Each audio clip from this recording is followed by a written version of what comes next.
Hai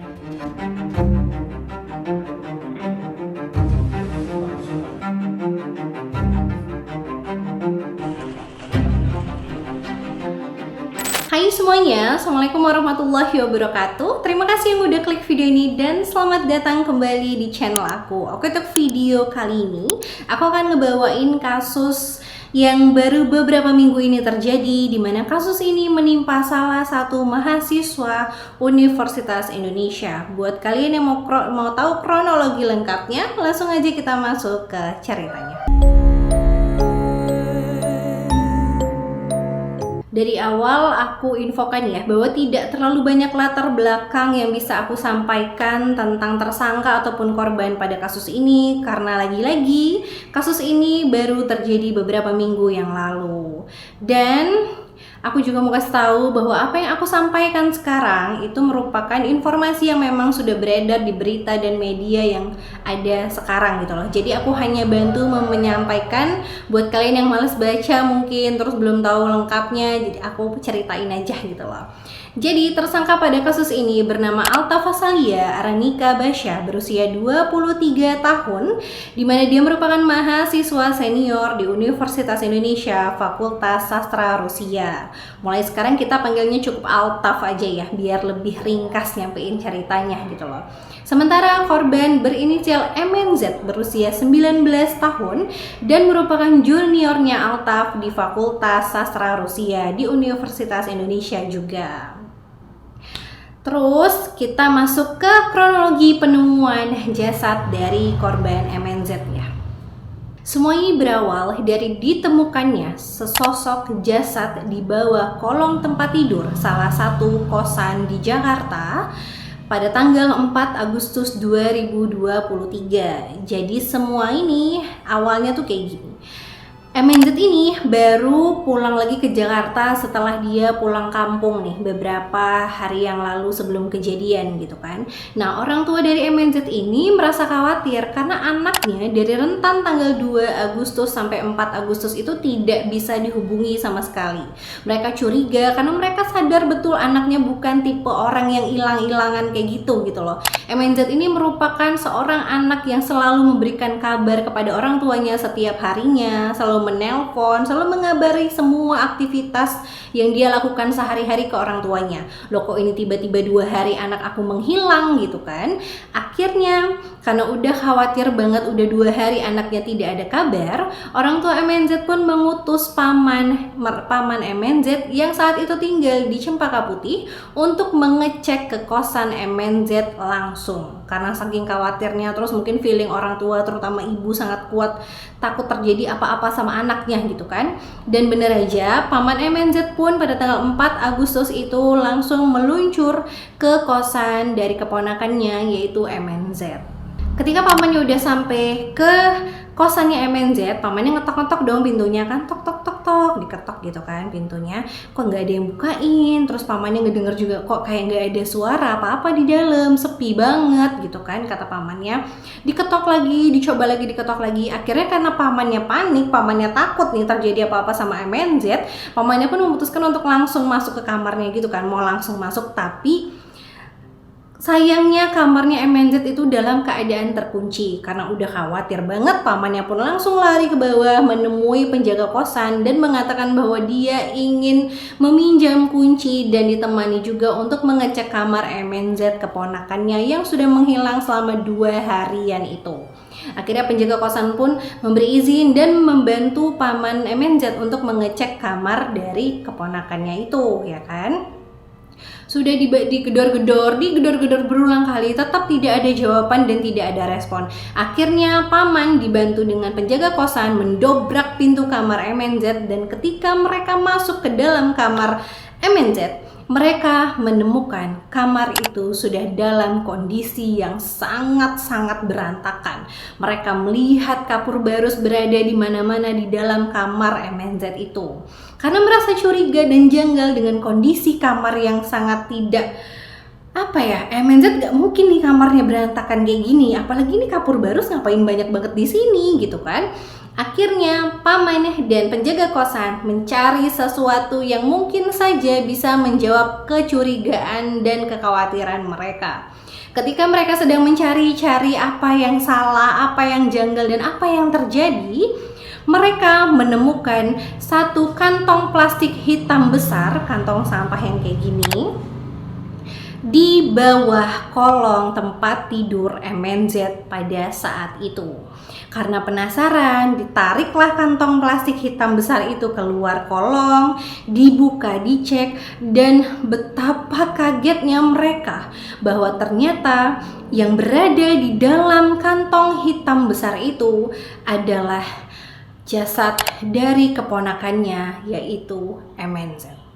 Atas penemuan itu, paman tidak nunggu apa-apa lagi, langsung berlari keluar dan melaporkan semua kejadian dan temuannya ke kantor polisi setempat.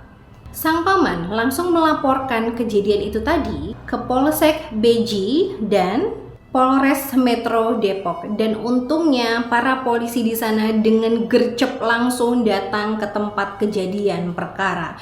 Bermodal semua temuan yang ada di TKP, semua bukti-bukti ataupun petunjuk-petunjuk yang memang pelaku tidak sengaja tinggalkan di sana, CCTV kosan dan yang lainnya, di mana CCTV di kosan jelas menampilkan bahwa tersangka yang bernama Altaf lah yang berada terakhir bersama dengan korban pada tanggal 2 Agustus itu. Nah udah kita cerita tentang bagaimana korban ditemukan gitu loh. Nah sekarang aku akan menyampaikan sedikit cerita tentang kronologi kejadian berdasarkan sudut pandang pelaku, yaitu Altaf, ya kan. Jadi pada tanggal 2 Agustus 2023, 2 hari sebelum jasad korban ditemukan, pelaku mengatakan bahwa pelaku main ke kosan korban seperti biasanya. Karena aku kasih tahu ya, Altaf dan korban ini merupakan dua teman yang mempunyai hubungan, sepasang teman yang punya hubungan sangat baik gitu loh. Saking baiknya, saking dekatnya hubungan mereka, korban ini seperti menganggap Altaf itu kayak abangnya sendiri. Jadi dia manggilnya Bang Altaf gitu loh, atau Kak Altaf gitu kan. Saking ngerasa kalau memang mereka itu sahabat deket gitu kan. Nah setelah itu tentu saja dong korban yang merasa bahwa teman dekatnya datang ke kosan, membukakan pintu gerbang kosan, mempersilahkan pelaku untuk masuk. Mereka ngobrol-ngobrol di dalam, tektokan selayaknya teman dekat, ngobrolin banyak hal ya dong. Beberapa jam kemudian Altaf meminta izin untuk pulang karena itu mungkin udah sore kali kan, jadi dia pengen pulang ke rumah. Korban pun bilang, oh iya silakan Kak Altaf, boleh, hati-hati di jalan ya Kak, bla bla bla. Ketika korban membukakan pintu kamar kosan untuk Altaf, si pelaku ini ya, alih-alih langsung pulang ke rumahnya seperti yang dia katakan, Altaf langsung dengan cepat menyerang korban dengan cara menendang kepalanya hingga korban terjatuh ke lantai ya. Setelah melihat kondisi korban yang langsung terjatuh ke lantai setelah dia menendang kepalanya, Altaf pun tidak berhenti sampai di situ saja. Altaf langsung mengeluarkan pisau lipat yang dia simpan di bajunya, menusuk tangan dan badan korban berulang-ulang. Tapi nih katanya korban ini sempat melawan Altaf dengan cara menggigit jari Altaf gitu loh. Tapi naasnya saking kuatnya gigitan jari yang dilakukan korban terhadap pelaku ini, cincin yang digunakan oleh Altaf itu masuk ke kerongkongan si korban dan menyebabkan korban tersedak. Akibatnya kayak makin jatuh, makin lemes gitu kan, kayak gimana sih orang tersedak nggak kuat gitu loh. Dan saat itu dimanfaatkanlah sama Altaf, dia langsung menusuk kembali korban berulang-ulang, terus-terusan di badan dan tangan sampai korban benar-benar sudah tidak bernyawa. Setelah merasa aksinya sudah selesai dia lakukan, pelaku ini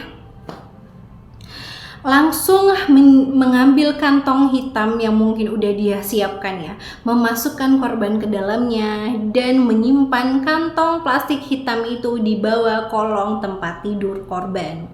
Setelah semuanya merasa beres, selesai, dia pun langsung mengambil seluruh barang berharga korban seperti laptop, handphone, uang cash, atau segala macam, pokoknya harta benda lah, segala macam yang bisa dia ambil, dia rampas sama pelaku ini, ya kan?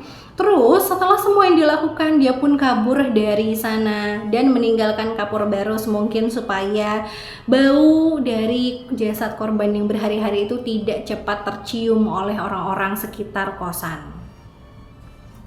Dan kalian pasti bertanya-tanya kan, sebenarnya apa sih motif dari pelaku yang merupakan teman dekat korban tega menghabisi nyawa sahabatnya sendiri yang sudah menjadi teman dekatnya selama dia berada di tempat kuliah itu, ya dong, ya kan? Mana satu fakultas, si korban juga nganggep si pelaku ini abangnya, teman dekatnya, tapi kok dia tega gitu loh. Jadi ada dua motif yang dikatakan oleh pelaku ataupun yang diperkirakan oleh kepolisian pada saat itu. Utangmu itu yang itu berapa totalnya? Utang saya cuma 15 juta Pak. Total kerugian saya ada 80 juta di aset kripto saya Pak. 15 juta pas ya kepinjol. Kerugianmu 80 juta. Pelaku ini pelaku ini iri sama kesuksesan yang didapatkan oleh korban. Baik pelaku Altaf dan korban MNZ, mereka berdua sama-sama main kripto gitu loh ya, kayak ya sejenis kripto kayak gitu. Nah tapi Altaf ini ngerasa gak terima nih, karena dia selalu merasakan rugi-rugi, selalu kalah terus dalam permainan kripto ini. Sementara MNZ, si korban selalu untung banyak dan menang terus gitu loh di dalam kripto ini. Jadi dia ngerasa kayak ini gak adil gitu loh, kenapa aku kalah terus, rugi terus, sementara si MNZ ini untung terus gitu kan. Terus yang kedua, katanya juga Altaf ini tega menghabisi nyawa teman terdekatnya itu ya untuk mengambil harta benda MNZ tentunya, dimana harta benda yang tadi itu bisa dipakai sama si Altaf ini untuk melunasi semua hutang-hutangnya, karena katanya Altaf ini punya utang di pinjaman online dan teman-temannya yang mencapai puluhan juta rupiah. Ditambah lagi dia rugi terus kriptonya, nambah banyak utangnya ya kan. Dan karena semua alasan itulah dia melakukan hal mengerikan terhadap teman terdekatnya sendiri. Setelah semua penelitian ataupun investigasi terhadap kasus ini pun, ya kan, Wakasat Reskrim Polres Depok AKP Nirwan Pohan sempat mengatakan bahwa paman dan penjaga kosan ini menarik kantong plastik itu, dan ketika menarik kantong plastik itu mereka menemukan kaki dari MNZ ini, dan karena panik paman dan penjaga kosan langsung lari melaporkan kejadian dan penemuannya kepada kita. Dan sampai sekarang sejauh ini, sejauh penyelidikan kita, motif dari pelaku yaitu karena harta. Nah udah kan, terus ada juga nih pendapat dari Kepala Urusan Humas Polres Metro Depok, yaitu Ibtu Modebuah, yang menyampaikan bahwa pelaku telah mengakui bahwa dia memang sengaja membunuh korban dan lokasi pembunuhan adalah kamar kosan nomor 102. Atas semua pengakuan, semua penemuan, dan semua bukti-bukti yang memang sudah ada di depan mata mereka semua, akhirnya pelaku ditangkap dan ditetapkan sebagai tersangka utama atas hilangnya nyawa MNZ yang berusia 19 tahun dan merupakan mahasiswa junior Universitas Indonesia Fakultas Sastra Rusia. Dan karena aksinya itu, pelaku dikenakan pasal 340 Junto 338 KUHP dan atau 365 ayat 3 KUHP tentang tindak pidana pembunuhan dan atau pencurian dengan kekerasan. Sementara korban sudah dibawa ke rumah sakit setempat untuk diotopsi, dan setelah itu jasad korban dikembalikan ke kampung halamannya untuk dikebumikan. Tangis ayah dan ibu korban pecah melihat jenazah Muhammad Naufal Zidan, mahasiswa Universitas Indonesia yang diduga dibunuh seniornya, tiba di rumah duka di Kelurahan Tompo Kersan, Kabupaten Lumajang, Jawa Timur, Sabtu siang. Ada informasi tambahan dari kasus ini, di mana kampus dari kedua orang yang terlibat pada kasus ini, yaitu Universitas Indonesia, sudah melakukan klarifikasi dan membenarkan bahwa dua mahasiswa ini memang benar adalah mahasiswa dari universitas mereka. Mereka juga menyatakan dan menyampaikan turut berbela-sungkawa kepada seluruh orang yang ditinggalkan oleh korban. Ya, mereka memang mahasiswa kami. Itu kata Kepala Biro Humas dan Keterbukaan Informasi Publik Universitas Indonesia yang bernama Ibu Amelita Luciana. Universitas Indonesia juga menyerahkan kasus ini sepenuhnya kepada kepolisian setempat untuk diungkap dan diselesaikan dengan sangat-sangat baik dan dapat memuaskan seluruh orang atas segala keputusan dari mereka. Dan pihak dari Universitas Indonesia pun sangat siap jika pihak kepolisian ingin meminta bantuan mereka untuk segera menyelesaikan kasus ini, entah tambahan informasi, keterangan, dan lain-lainnya gitu loh. Oke, udah segitu doang kasusnya, segitu aja yang bisa aku sampaikan tentang kasus ini. Memang serem banget ya, kadang teman yang kita percaya aja bisa benar-benar melakukan hal kejahatan dengan kita, nusuk dari belakang, bukan nusuk yang sesuatu apa, tapi pada kasus ini Altaf memang benar-benar melakukan penusukan kepada teman dekatnya yang menganggap dia seperti abang sendiri. Buat kalian gimana tentang kasusnya? Semoga tidak ada lagi kasus-kasus yang terjadi seperti ini, terutama di universitas-universitas di Indonesia juga di semua wilayah dan pokoknya semuanya lah gitu loh. Jangan sampai ada orang yang melakukan hal-hal kejahatan apalagi karena uang gitu lah. Oke, segitu dulu. Terima kasih yang udah nonton sampai habis. Aku juga mau menyampaikan turut berbela-sungkawa untuk keluarga korban yang sudah ditinggalkan. Semoga amal ibadah korban diterima di sisi Allah Subhanahu wa taala dan ditempatkan di tempat terbaik di sisinya. Amin amin ya rabbal alamin. Segitu dulu videonya. Terima kasih yang udah menonton video ini sampai habis. Boleh nih komen-komen dan sarannya. Jangan lupa like videonya kalau kalian suka, dan jangan lupa subscribe channel aku, nyalain tombol notifikasinya supaya kalian gak pernah ketinggalan updatean terbaru dari channel aku. Dadah, assalamualaikum warahmatullahi wabarakatuh.